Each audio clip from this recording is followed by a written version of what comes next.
Mathew are with me. Mathew is a Lib Dem activist and indeed host of Political Frenemies podcast. Oh, thank you so much for mentioning my new podcast. That's all right. And Jack Rowlett is a political commentator. There is quite a lot around about Gregg Wallace, and I just want to read out a comment from Mary in County Down, who says, why did the BBC not ask St Kirsty of Wark, Kirsty Wark, of course, the former Newsnight presenter, one of the most rigorous, fearsome interviewers who has faced down many a bully and unpleasant person in studio, why she didn't challenge Wallace for his unacceptable behaviour on Celebrity MasterChef? And can we hear from all his co-presenters? Did none of them challenge him or complain on air? They're very sharp-tongued, even quite rude, but couldn't say anything about his behaviour. The whole thing stinks. A conspiracy of silence and acquiescence. Or were they all just concerned about their own payday? Well, certainly there are many people who don't say things because they're worried about their own position in broadcasting. I have been in that position myself, not at this company, I hasten to add, but in previous jobs I've been around people who are perhaps too big to fail, some would say, who have exhibited absolutely horrendous behaviour and totally unprofessional behaviour. I've seen that. Mathew and Jack, what do you make of this Gregg Wallace scandal? Because there are so many more things that come out. We should say, just for legal reasons, we've got to clarify that Gregg Wallace's lawyers have said that he denies any sexual impropriety, but today he stands accused of 3 sexual assaults, and the fact, which is perhaps the most pertinent point of all of this, was that the BBC was warned 12 years ago. Jack? Yeah, well, I mean, the allegations are appalling, it's shocking, and you'd really like to think... Is it shocking? Well, maybe it isn't. I mean, you'd really like to think that at this point we've had so many scandals, so many different stars in the past, decade, 15 years or so, that at this point that these would stop occurring because people would feel able to speak out. It's an institutional failure, really, in broadcasting, that you've still got this being allowed to happen, and it is, I think, the responsibility of senior management to be stopping this from happening, to be calling it out, because you've got more junior people who aren't necessarily in a position to do so. They have a lot more to lose. They're on much lower salaries. It's not reasonable to expect them to do so, and they're often the ones who are on the receiving end of bullying or sexual harassment.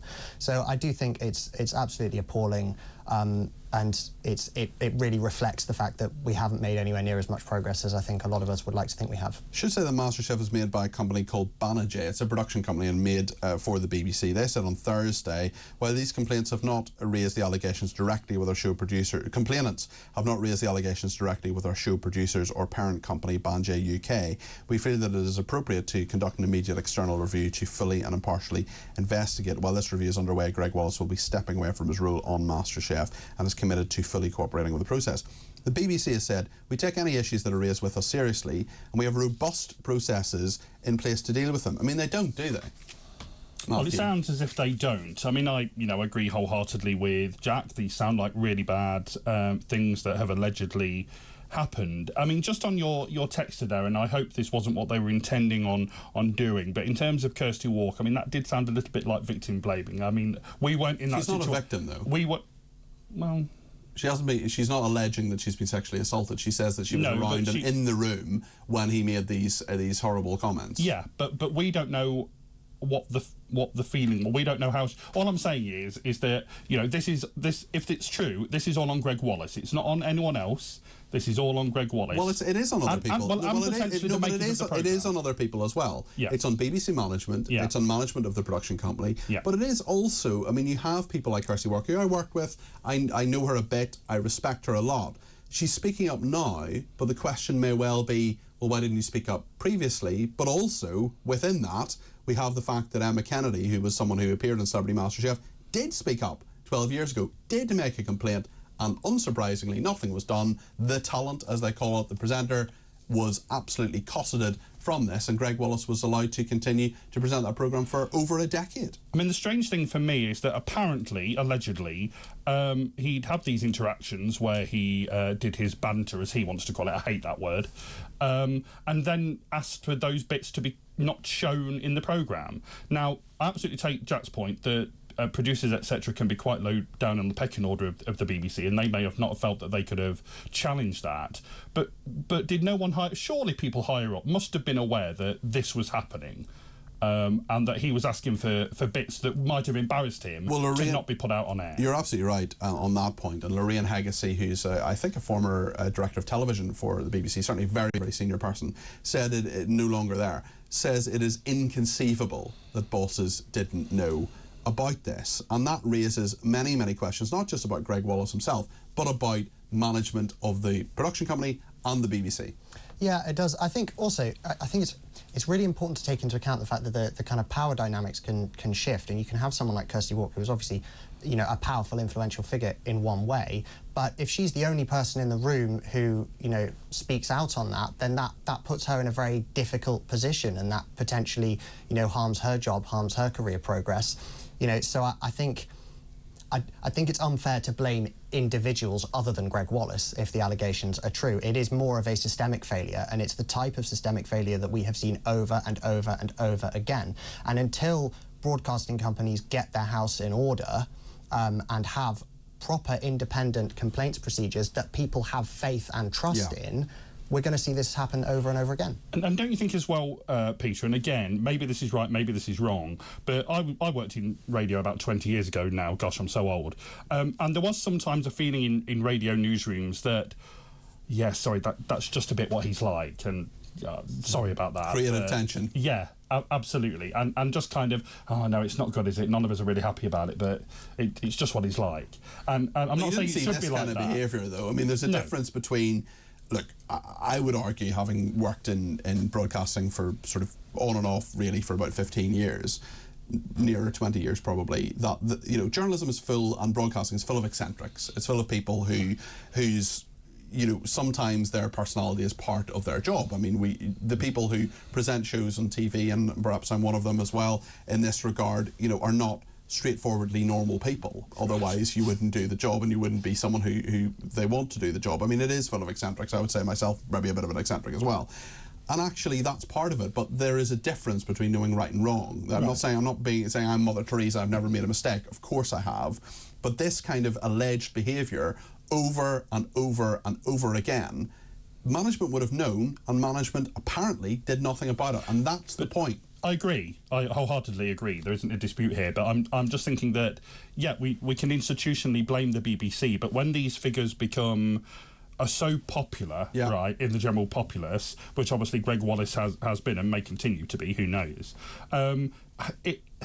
it does become, rightly or wrongly, it does become difficult for anyone to have that hard conversation with him. I'm not saying it shouldn't have happened. No, because I know it should. But it becomes difficult. But that's on both of them as well, because that person is allowed to get away with that, and they push the boat out, they push the boundaries one time. I mean, I remember there's a couple of times when one particular boss, one thing was said and came down on me like a ton of bricks, and I would never ever say anything like that again. Right. It wasn't that bad, but I'd mark my card, and that's fine, and that's what managers are there to do. But the fact is that the bigger the star, the less often the case, the less scrutiny is actually put on them. It's a really interesting debate. We'll continue it in just a second. There's quite a lot of people getting in touch about greetings cards, believe it or not. I didn't expect this one to take off, but it has. Jack says, I always tip X out greetings on Christmas cards sent to me and resend them to others the next year. I don't put stamps on them, so if they want, the recipients have to pay. Jack, are you being totally serious? I'm not sure you are. Penny in Essex says, good morning, Peter the Great. Thank you, Penny. You don't need to call me that. Regarding stamps, I bought 48 second-class stamps the other day for Christmas cards, and a few second-class large stamps as well. £51. I love cards. I'm a card person, and would be sooner have a card than a present. They must be beautiful cards, though. I often spend £6 plus on a card for special friends. It's exciting to open a card, wondering who it's from, if you don't recognise the writing. £6 on a card. Maybe that's the true cost of Christmas. I try to get the ones that are sort of, you know, I don't know, £4 or 10 or whatever. Louise Haigh says Mick was employed as a police officer. Well, she was a special constable actually, and at an insurance company prior to being charged with fraud. Was it premeditated? Well, we don't know. And Louise Haigh, of course, has been convicted, and that is a spent conviction. Right then, we've talked about Gregg Wallace, and if you want to make your points on that, give me a shout, 0344 499 1000. You can also text me 87222, send me a WhatsApp on the main number. You can send me a WhatsApp voice message as well. You tweet me at TalkTV, follow me at Peter Cardwell. A few people saying like Gregg Wallace was only making jokes. Look, it's a lot more than that. It's a heck of a lot more than that. This is, I mean, Mathew Hulbert is still with me, and Jack Rowlett as well, but Mathew says he hates the word banter, but there is a definite difference between workplace banter and what Gregg Wallace was alleged to have been up to, even some of the remarks and stuff. I mean, it would be inconceivable to make a racist remark basically in a workplace, most workplaces these days anyway, and that is what he is alleged to have done. And I mean, it wasn't as if he was making a sexist joke necessarily. He was allegedly groping people. He was allegedly dancing around the MasterChef set wearing only a sock on a part of his anatomy. I mean, that's not banter. That's not jokes. That's something entirely different. Sarah's in West Sussex, and she says, "Morning, Peter. Great show. Just listening to Gregg Wallace chat with your guest. The thing that gets me is, you think, wouldn't you, that if he was allegedly running around naked wearing nothing but a sock, someone might have noticed and said something. Personally, and obviously I don't know him, I've always found him uncomfortable to watch on the TV screen, so the allegations do not surprise me.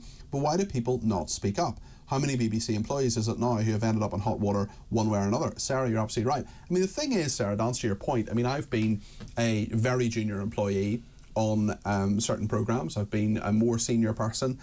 And actually, Kirsty Wark, in fairness to her, we're perhaps a little bit critical of her beforehand, but to be fair to her, she had said, look, she was appearing in Celebrity MasterChef. It wasn't absolutely crucial to her to do so, although she received money to do so, but it wasn't a matter of paying her mortgage or not paying her mortgage. If you're in the very, very, I mean, Mathew, you know a bit about this, having worked in the media as well, it's a very insecure profession. Very. Things change all the time. You know, one day you're cock of the walk, the next you're a feather duster. And actually, for a lot of these people who were the runners, the researchers, the producers and so on, they were not incentivised to speak up, especially against a presenter. So my sympathies are a little bit with them, actually. And you know, we know that one of the actual contestants of Celebrity MasterChef, Emma Kennedy, did speak up about this 12 years ago. What happened? Nada. He continued to present the programme. Right then, I want to talk about sickfluencers. Yes, it's a horrible portmanteau, but this is people who are on TikTok, on YouTube and so on, helping their followers claiming benefits. We now have 15,000 new people every single week going on the sick. I have absolutely no problem with people who are genuinely unwell receiving benefits, no issue with that. But many, many, many, many more people are receiving benefits than were before the pandemic. The pandemic, of course, had something, and the lockdowns certainly had something to do with that. But what do you make of these sickfluencers, Jack? These people going online saying, fill in this form, say these certain things, and you'll get benefits.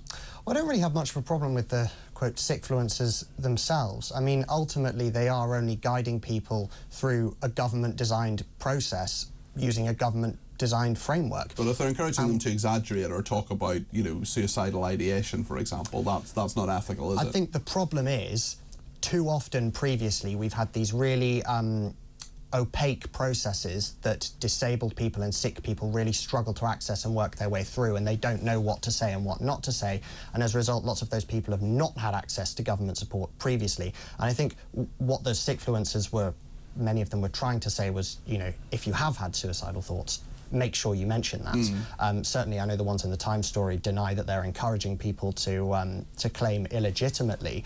I think the real problem, the real story here, is if you listen to the people running the assessments, so those are the people doing it for the government, you know, they're saying, we don't feel this process is morally just because we're not given the time to actually view each case properly, and they're incentivised, they get financial incentives to go through cases as quickly as possible. Well, if that's the incentive structure you've got, you are always going to have, you know, cases being determined in a way that isn't fair, whether that's people getting money that shouldn't have it, or whether that's people who really do need support not getting it either. Mathew?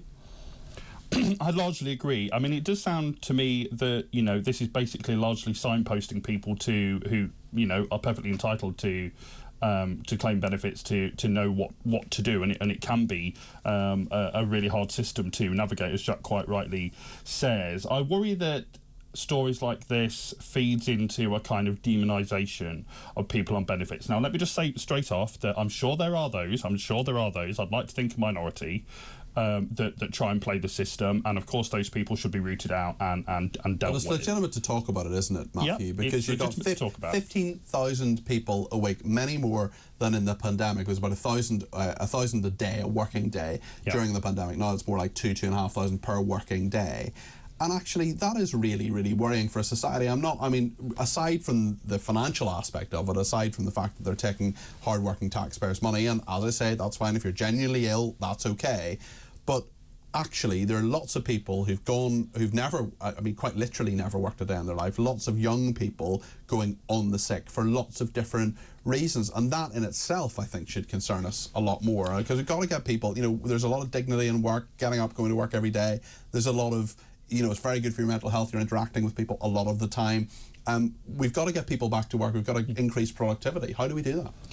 Absolutely should. And, Liz Kendall, the DWP secretary, is tasked with that. And I think she's quite, I've always thought of her as quite, and I mean this in the nicest possible way, but quite a fierce character. And I think, I don't think she'll truck any nonsense from people. And I think she'll be wanting to clamp down perhaps a bit harder than I personally, as a soppy liberal, would actually want her to be doing. But I think she'll be quite hard on people. And I think people have to show that they're looking for work unless they are really very, very sick indeed. So, I don't actually think that this government is going to be kind of soft on them. But then I also think, and this goes back to a point that Jack was making, that you think about the winter fuel allowance and the whole issue around that, and part of the problem with that is that a lot of older people hadn't been claiming a benefit that would have meant they wouldn't have been affected by that. So there's no doubt that people do need to be signposted to what they're perfectly legally entitled to, and making sure that they're claiming those things. But also, as Jack says, the government has then got to make sure that if you want people to be claiming things they're entitled to, that the forms are relatively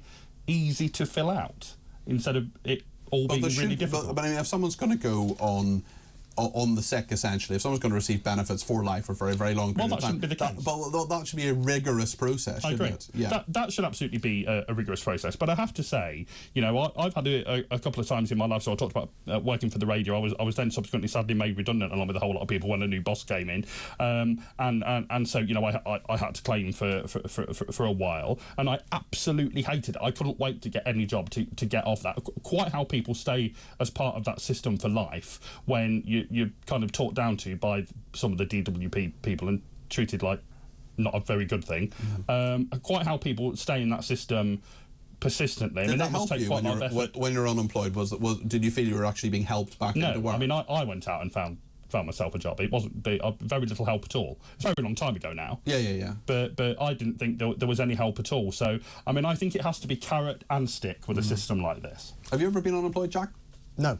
Okay. No, well, when I was a student. Yeah, well, of course, that's not quite the same. Yeah. No, I think there is a real problem where there isn't a ladder of support. Right. You would like this, personal independence payments and these sickness benefits. That's the top of the ladder. That's for people who are, who need the most help. Yeah. And then you have all sorts of interventions between there and the top of the ladder for people who, maybe they need some therapy, maybe they need some job coaching, maybe it's the case that they're on an NHS waiting list and they need an operation. So you have all sorts of interventions that need to take place before you get to that level. And unfortunately, all of those levels on the ladder have been cut out, because state capacity has been so gutted. So you have a lot of people actually claiming that support because that's the only support they're jumping they can get. From sort of going from 0 to 100 very, very quickly. Yeah, it's really interesting, Jack, that you mentioned that. And I do think there needs to be, and it's within our interest as a society to say, can you do some work, for example? I've used this example before, but my best mate has got multiple sclerosis. Some days she wakes up, she feels great, do a full day's work, fine. Most days that's not the case. Some days she can't do anything. Other days she can do maybe 2 hours work or something. And there's loads of work. It's not every single job that people do is time sensitive. There are loads of things that you can sit at a computer maybe 2 hours a day, or do as much as you feel you can do to actually contribute in some way. And I just think the system has to adapt, because there's flexible working in lots of ways. Well, let's do flexible working for people who can work some of the time because of their health. We'll return to this and let me know your thoughts about it. 0344 499 1000. We're going to talk about Louise Haigh next. She was the Transport Secretary until about 28 hours ago. Bill in Romsey says, am I surprised about Louise Haigh? No. Government lied to the people. Rachel Reeves lied on her CV. Starmer lied about his freebies. There is more to come. Also, Matt in Hove says, anyone who thinks the Louise Haigh charge is a simple mistake is a fool. Aviva wouldn't have escalated to the police for a simple mistake. The police would have scaled down the charge from fraud to a simple mistake. There is way more to this than one mobile phone she switched on after finding it in a drawer. Well, we know that at least 3 phones were involved with this. The Times has reported that. Also, if it's her work phone, why was it switched off and in a drawer while it was her current work phone, says Matt in Hove. I think there is more to come out about this. We'll talk about the political handling of this and perhaps the future or lack of future for Louise Haigh. Maybe you didn't even know she was a Transport Secretary. She's pretty...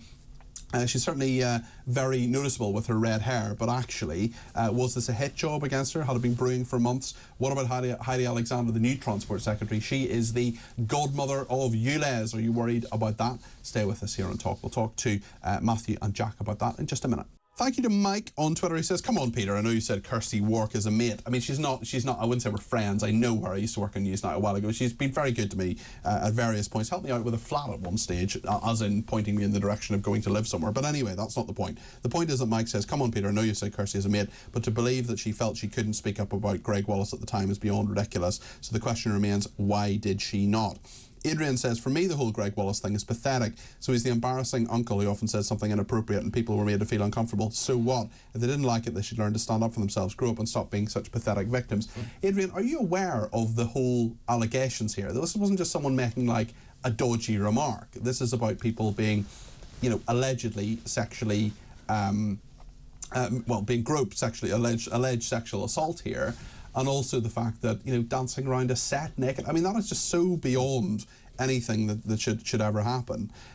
Robert says, hi Peter, more important than allegations regarding Gregg Wallace are the facts that the BBC nominated a man as the World for Woman Footballer and nominated a terrorist supporting group Kneecap for a 2025 Music Award, says Rob in Belfast. Kneecap are an absolutely disgraceful bunch of musicians who say and broadcast all sorts of and put out music which is just absolutely horrendous, and I don't think they should receive government money. I don't think they should be promoted by the BBC. I don't think people should watch their film. I think they're awful people, and yeah, they're basically excusing terrorism as far as I can see in my strongly held personal view. Matthew and Jack, let's talk about Louise Haigh, who is or was the Transport Secretary, and the handling of all of this. Her stolen phone was actually used to call relatives. She was convicted of fraud after a mobile phone that she had reported to police as stolen was used to call one of her relatives. She resigned as Transport Secretary yesterday morning. What do you make of this affair, Jack? I think the question is, has she lied at any point, whether in public or to Starmer? Because the sources close to the Prime Minister have refused to say whether Starmer believes that she was fully candid with him or not, which suggests there must be more to it. On the face of it, this doesn't really seem like a resigning matter. I mean, there was no sentence, of course, but she's served her punishment and since she got that discharge. She declared it when she joined the shadow cabinet. She's under no obligation to declare it when she becomes an MP because it wasn't a custodial sentence. So it doesn't seem like there's any reason to sack her. It's not as if she's the minister responsible for fraud. Maybe then you could argue there's something of a conflict of interest. So it feels like there must be more to it. We know that there's some suggestion that, you know, it's because she's... Do you honestly think she could have continued as a Secretary of State with this in the public domain? Do you honestly think that could happen and Labour could have weathered this storm and say we stand by her? Yeah, I think they could. I just think it's something of a non-story. I don't think it's a non-story at all. They have said, you know, probity. Sorry, I do want to let you have your say, Jack, but they have said probity is a massive thing. Transparency is a massive thing for them. They haven't been transparent. They haven't had probity on this, for example. I mean, that is something that is a pertinent fact in regard to someone. If she declared it as it happened when she joined the shadow cabinet, then that's all she's obliged to do. She did in public, though. No, but she's not obliged to do that, is she? Shouldn't we know all the facts about our politicians? Not if it's spent. Boris Johnson remained Prime Minister after Partygate and after being in trouble. Oh, look, I am not defending him. You know, I'm not defending the Conservatives whatsoever. The issue is that she called for Boris Johnson and Rishi Sunak to resign. It's the hypocrisy angle. Yeah, okay, I kind of get that. But I'm more interested in the politics of this because, again, I feel like Starmer has clearly used her as an example to other cabinet ministers that if you find yourself in trouble, don't expect me to stand by you. You're going to be out. Some would say that ruthlessness is actually good leadership. What do you think? Well, maybe it is, but there's a character that perhaps your viewers and listeners may not be aware of called Morgan McSweeney. He's Starmer's chief of staff, and the Times is reporting that he asked her to, or advised her to resign when Number 10 became concerned that she'd not revealed all the details. What's his job? It may be that that's his job, but I just have a sneaking suspicion that Starmer wasn't. I know he appointed her to his cabinet, but that he wasn't really a massive fan of hers in the first place. That she was perhaps the most left wing of his cabinet ministers, and now it's almost a totally Blairite cabinet for good or ill. But I thought she was actually a pretty effective transport secretary. So in that sense, I'm sorry to see her go. She wasn't very effective when she was talking about P&O. She managed to scupper a massive investment deal. That wasn't great. I have to say though that I think Heidi Alexander is a good. I personally think. I don't live in London, so I've not had to deal with ULEZ, but I personally think she's got quite a good reputation, Heidi Alexander. No? The godmother of ULEZ. I don't think she's got a particularly good reputation with our viewers and listeners who are generally pretty anti-ULEZ. Why do you think she'll be a good transport secretary? Whenever on the occasion I've seen her on TV, etc., I thought that she's always come across very well and very sensible and very pragmatic.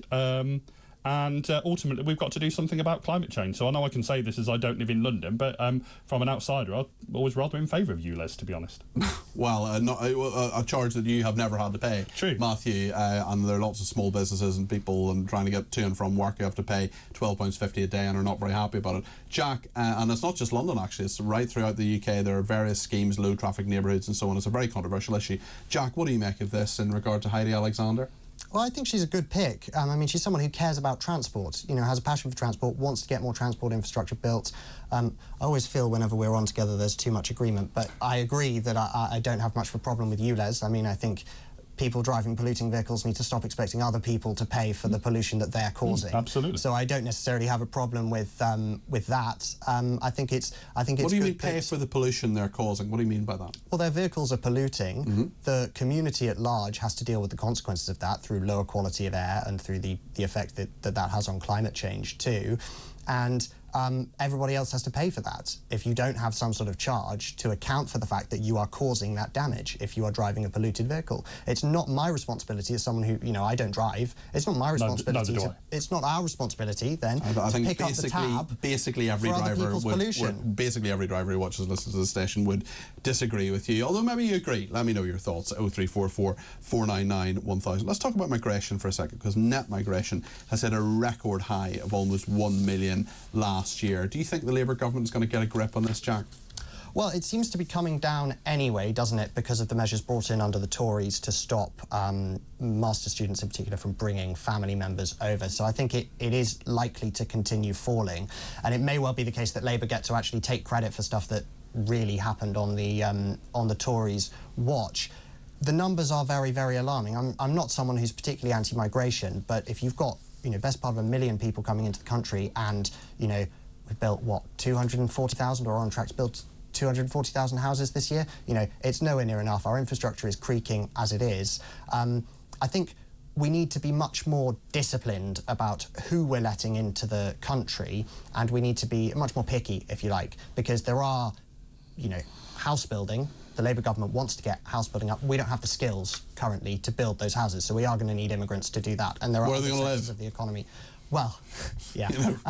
That's the problem. But hopefully they can build more, can make a bigger contribution to supply than they take away in terms of demand. I certainly think that can be the case. And there are other sectors of the economy where that's true as well. So we need a more targeted approach. And I think for most of the Conservatives' time in office, that wasn't the approach. It was basically let's get in as many immigrants as possible to distort the GDP figures so that we can say that the economy is growing when in fact in per capita terms it is shrinking. So we need a quality, not quantity approach to migration. There is good migration and bad migration, isn't there, Matthew? There absolutely is. I totally get the house building and infrastructure point. I agree with that, but much to the chagrin, I know, Peter, of your viewers and listeners, I am pretty liberal on migration. No. I know. Really? Shocker. What? Shocker. Absolute shocker. But yeah, I genuinely think that, absolutely, if there are people that aren't, that are here that shouldn't be, we need to deal with that. But broadly speaking, I think, you know, we absolutely need migrants for the NHS and for lots of other industries as well. The NHS would collapse if we didn't have migration. So yeah, I mean, I'm pretty liberal on all of this, I have to say.